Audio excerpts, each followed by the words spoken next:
Yes, this is live with Miami's Community News, and I'm Michael Miller. Our guest today is, let's make sure we got it right, Tibor Torok from Hilson Roofing Company.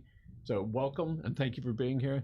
And this is the season for us to pay a lot of attention to our roofs, because it's been raining like crazy, especially the last couple of days. So welcome being here. Well, thank you for having me. So Hilson Roofing has been providing services to Dade County for decades. Yes. How many decades? We're 46 years old. That's incredible. I'm quite familiar with your company. I've seen your trucks. I've seen your signs, right? Great reputation. I'm honored that you are here. And you've taken care of a lot of roofs. Yes. And a lot of families. We have. How happy are these families when you finally get done with their roof and they're going, oh, thank God it's not going to leak anymore, or the roof is absolutely beautiful. So tell us about that experience. It makes you feel good, because you feel like you've helped somebody protect their property and their family by putting on the best roof that you can. Yeah. So you were born in Miami Beach. Yes. Amazing. At St. Francis. Yes. No longer there, no. but it's okay. All right. And then you were in the service. You were in the Marine Corps. Yes. And your dad was there?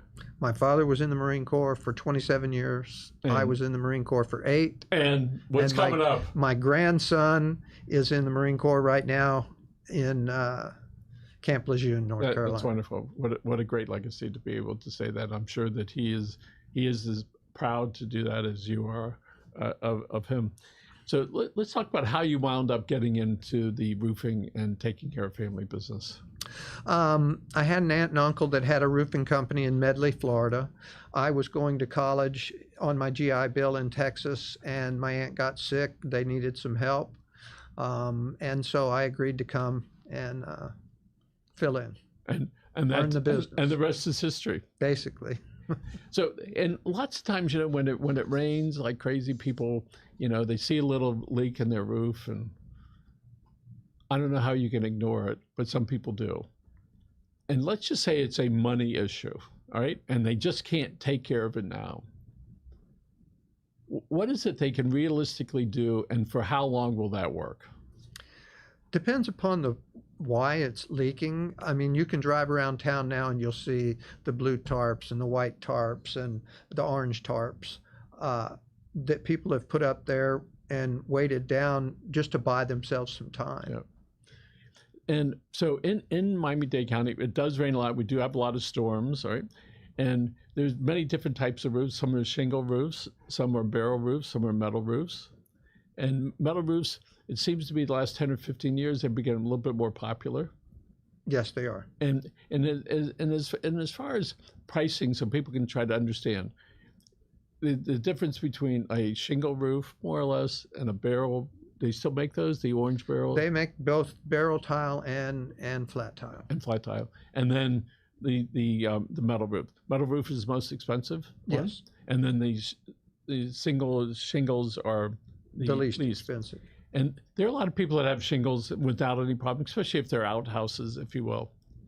And but let's talk about the different types of roofing material other than the metal and then the shingles. What sort of designs and colorations can people get with those? The shingles come in different grades. You have what's called a 3-tab shingle. It's just a flat shingle. That's the least expensive. And it comes in probably a dozen or more colors to match whatever you want as far as a color scheme. Then you have an upgrade to that, which is the dimensional shingles. They cost a little bit more. They're a little more heavy duty. And they also give you, certain manufacturers will give you a 130-mile-an-hour wind warranty with them. There's a direct connection between the price of the material and the lifespan. Both the lifespan and the uplift. Yeah, uplift. Okay, and so if somebody's looking for something really inexpensive, it's just not going to last as long. It's just a matter of fact. Right. And then the one that's most protective of the home itself would be which material? Tile and metal are the two best roof systems for longevity and for uplift. in a wind event. And there are many houses, especially in Dade County, that have added on things to their older houses. And it might be a flat roof that's connected to the sloped roof. To the sloped roof. Yes. What are some things that people should be concerned with if they have both of those things going on? Well, the flat roof system, wherever it joins to the slope roof system, is called a tie-in between the two planes of the roof. And that will be one of the first points of failure down the road. That's the spot. You're going to go right there and you're going to look Yeah. for it. And that's typically where it's at. So you've been around in the business for a long time. I'm sure there've been some homes that you've done in all of those materials.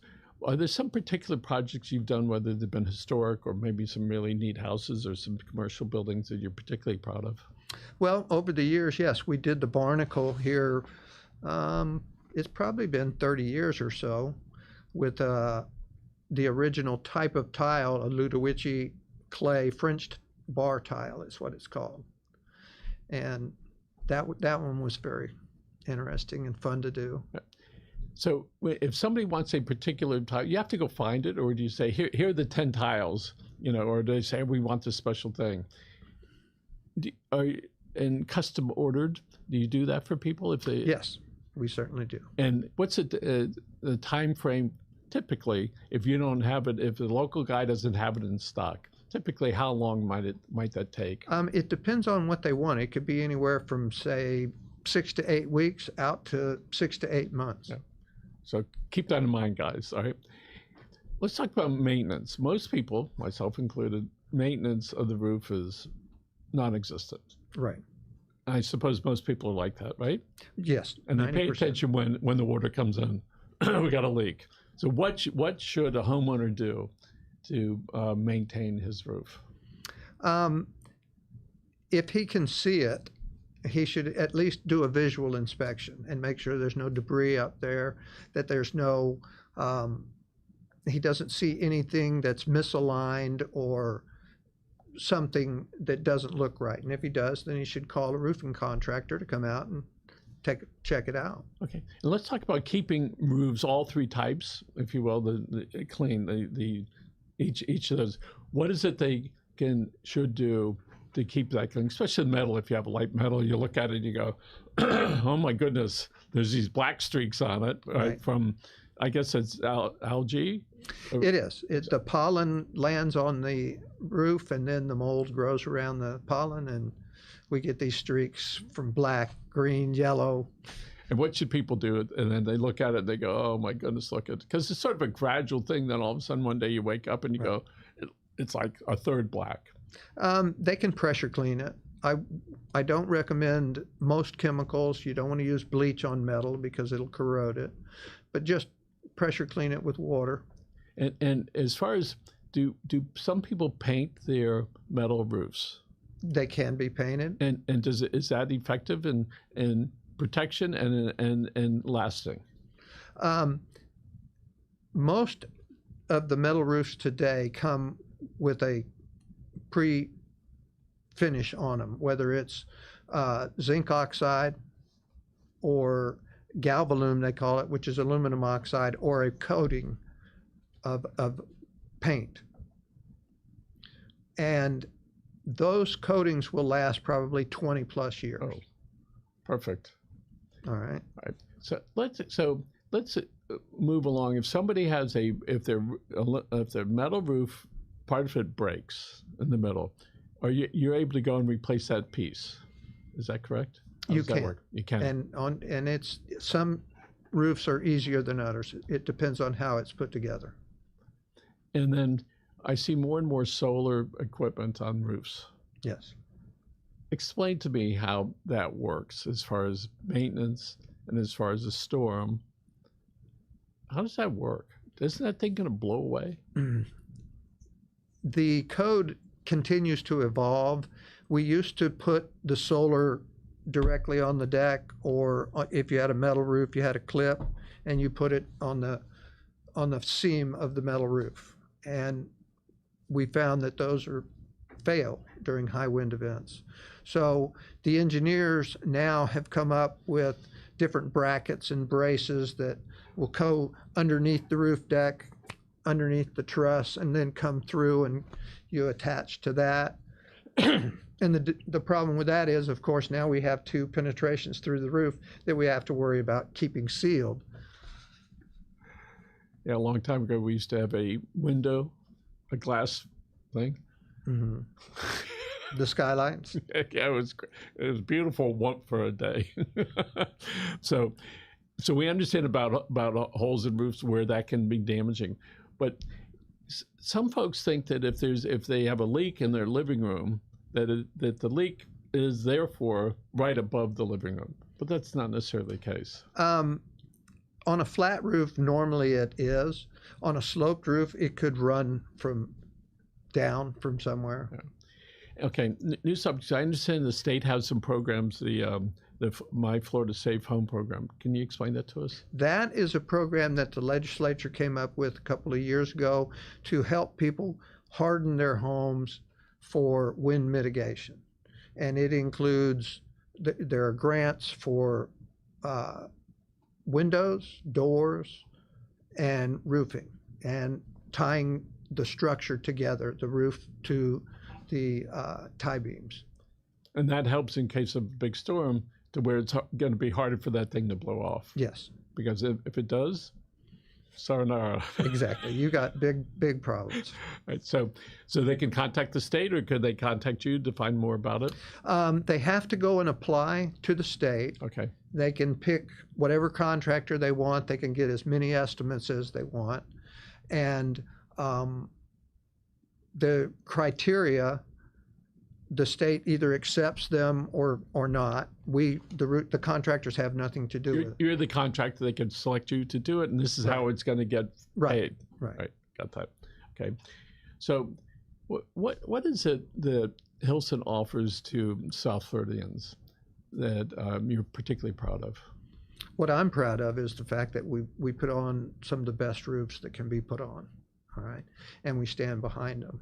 We've been in business, like I said, 46 years, and we know what it takes to put your roof on properly and make sure that it's going to function for you for many, many years. We know that there's an awful lot of unlicensed roofers. Yes. That are running around with a bucket like this, and then they jump up on the roof with their golf shoes. They go, "Oh, look, I have all these holes, but I can fix it for $500." They pour some stuff in it, and then they leave. And South Florida in particular, and Miami-Dade County has, I'm sure, a lot more than a lot of the other counties. What are some of the things that people should ask for when they're selecting a roofer to protect their probably one of their largest assets? The main thing they need to do is make sure the roofer is licensed, that he's insured, and that he has workers' comp. And consumers can ask to be made additionally insured. If a roofer can't do that, then his insurance probably isn't that good. So additionally insured is, you're on my property, right? And I want your policy to cover your guy on my property. Exactly. And I'm sure that most of those other people that don't have license, they don't have workman's comp. Right. And it's sort of tough for them to do that. So if we see you see the trucks driving around or some ad someplace, people should find their license number. Is there a place where they can go to see if they are licensed? Yes, they can go to myflorida.com, and they can look up either the name, the company business, or if they have a license number, they can look up the number and make sure that it's good. Oh, that's a good place to start. Yes. The county last year, maybe part of this year, tried to enact a new ordinance concerning outside workers. It included roofers as far as the heat warning. All right, it got to a certain temperature. Yeah, why don't you explain to us what has occurred now to protect the workers?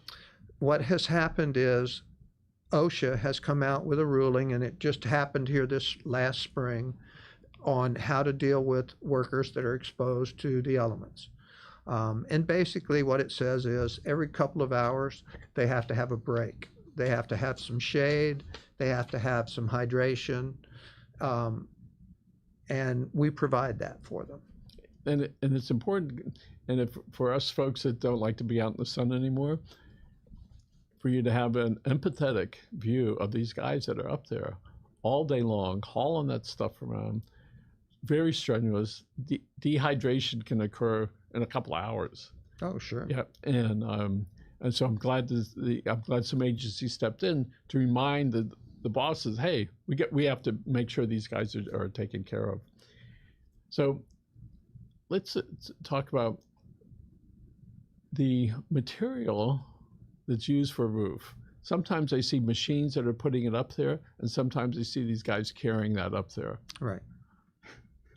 Inquiring minds want to know, how many times did you lift up those rolls of tar paper? Oh, countless times. And technically nowadays we're not supposed to do that. Not supposed to carry it up. We're not supposed to carry it up by hand. Oh, no kidding. You're supposed to have it loaded in some mechanical way. You could have a ladder with a platform on it that'll go up, and then you take it off, or you have a high lift truck that you back up to the roof and raise up and walk it off. But yeah, OSHA doesn't like you carrying things up a ladder. Understandably. So, and when you talked about lifts, you do commercial buildings. Yes. A lot of those. Yes. And those are typically flat roofs. Most of them, yes. And you've done stuff that's been 5 stories up, 6 stories. Mm-hmm. So I guess you guys aren't afraid of heights. No. You wouldn't last very long if you were.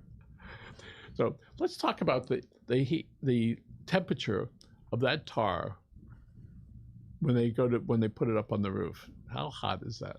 It is about 525 degrees. 520 degrees. That could burn you right to the bone in an instant. Oh, definitely. In an instant. Yes. So your stove is 375. Yes. Right? Holy moly. Well, water boils at 212, so you know how that'll blister you. The TV dinners, they got too hot too. So it's not a sport, you know. It's serious people need to do that work, right? And to be able to protect themselves.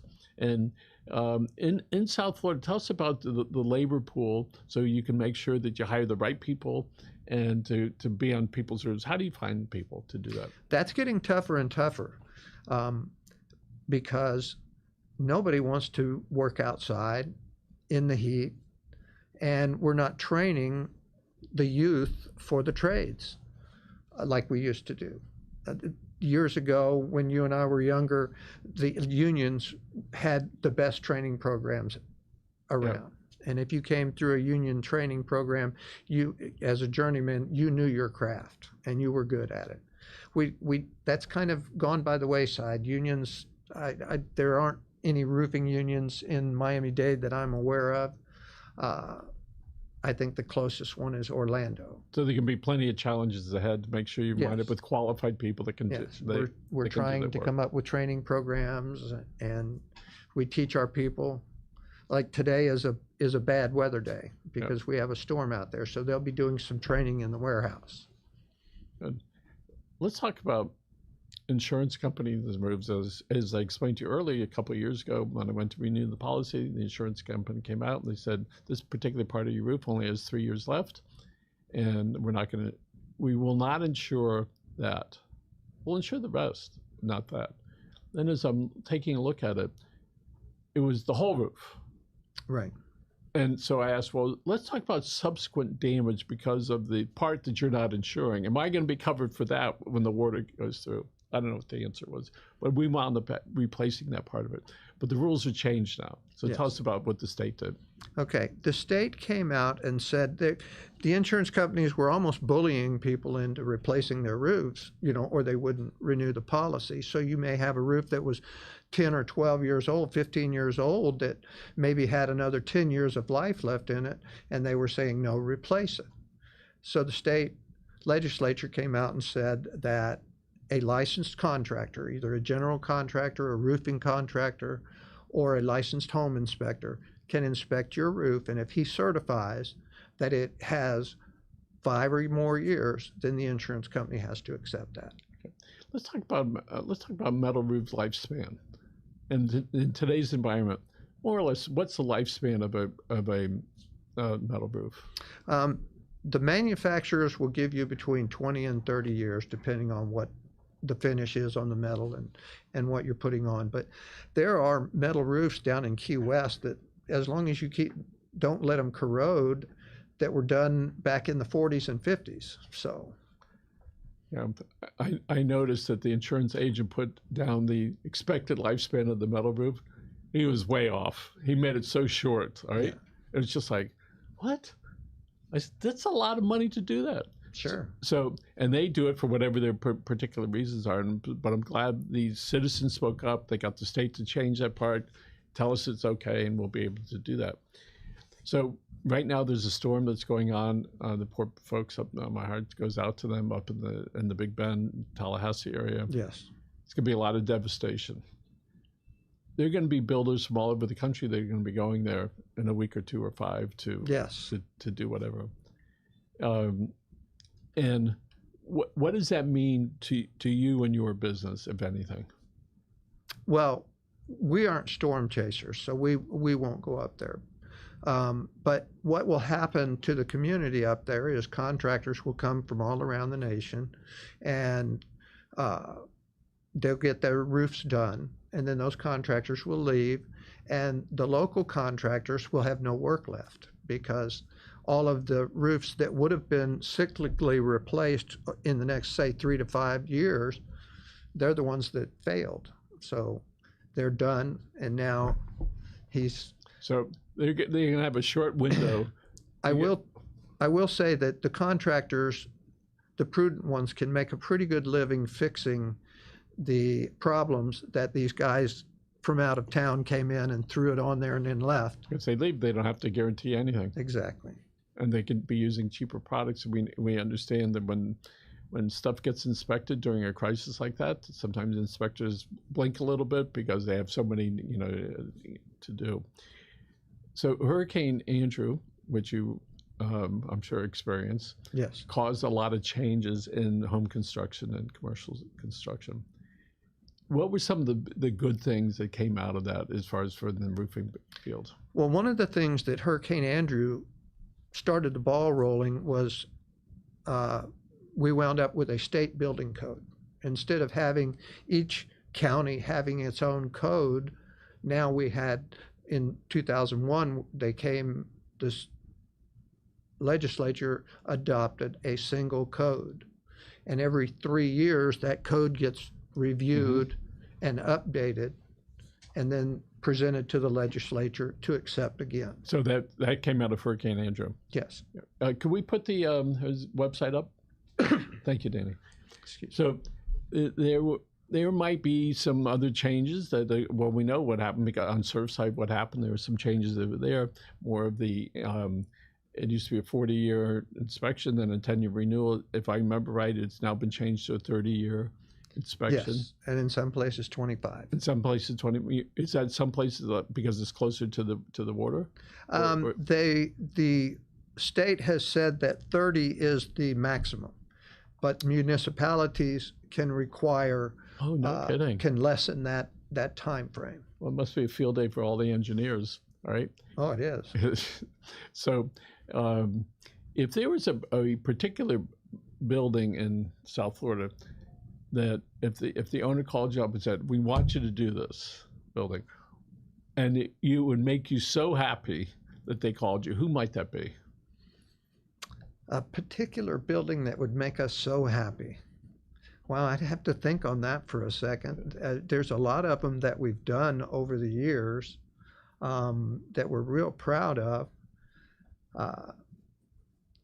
I would have to say, what's the biggest landmark we've got? And that's and the pride and joy for each of us, whatever we do, having that things that we did that, right? Sure. Whatever it happened to be, right? In this case, it would be roofing and maybe somebody's going to be the windows, because that's what drives a lot of us. We want to have this legacy of like, this one was really, really important. I can tell you that Hilson Roofing in Miami-Dade County is really tremendous. The reputation that you guys have is wonderful. So often we only hear if if people say, how do you know they're doing well? Whoever that is, they said, well, first of all, have you heard anything bad about them? That's the sort of negative end. The other end is because we hear good things. Community newspapers hears good things about your company all the time. All right? Thank you. My hat's off to you and your team that have been able to put that together. Now, we would like to touch on, I'm sure you've had a lot of mentors in your life, people that have helped you along in your journey, maybe from the time you're this big. And I'd like you to start thinking about a couple of them, because in a moment, I'm going to ask you to look over. This is when Danny changes the shot. And then you'll look right into the camera. Are you over there, Danny? Oh, there we go. Okay. Just look into the camera right over there. Okay. And then talk to them and thank them if you're so moved, and whether they're with us or not. Bob Hilson has been my biggest mentor in the roofing industry, and I've been working for him since 1988. I bought the company from him, and he's not only has he been a mentor, he's been a friend, he's been a confidant, and the reason that I'm here today with the knowledge that I have and the abilities that I have is partially due to him. I learned a lot in the military about not